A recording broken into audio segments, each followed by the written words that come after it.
Naam, ni vurugu iliyotokea katika maandalizi ya mazishi ya mwenda zake Julie Manning.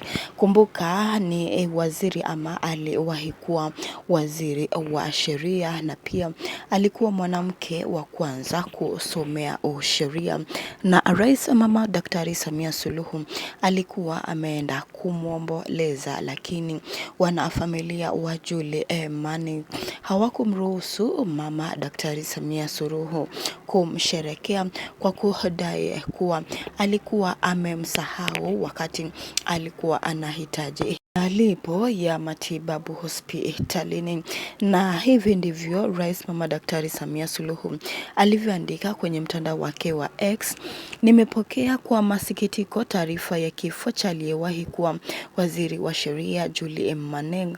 Pamoja na mengi, Bi Manning ni mwanamke wa kwanza Tanzania kusoma shahada ya sheria na mwanamke wa kwanza Afrika Mashariki na Kati kuwa jaji wa mahakama kuu.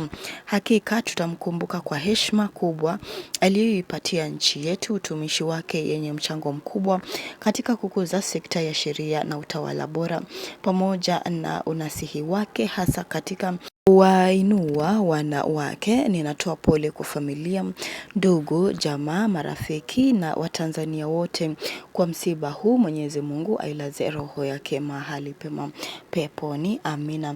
Na hivyo ndivyo Mama Daktari Samia Suluhu alivyomwomboleza mwenda zake Julie Manning. Kama ulivyomsikiza, alikuwa mwanamke wa kwanza kuwa jaji mkuu kwenye mahakama kuu, si Tanzania tu, Afrika Mashariki na pia Kati, na pia alikuwa mwanamke wa kwanza kusomea sheria nchini Tanzania.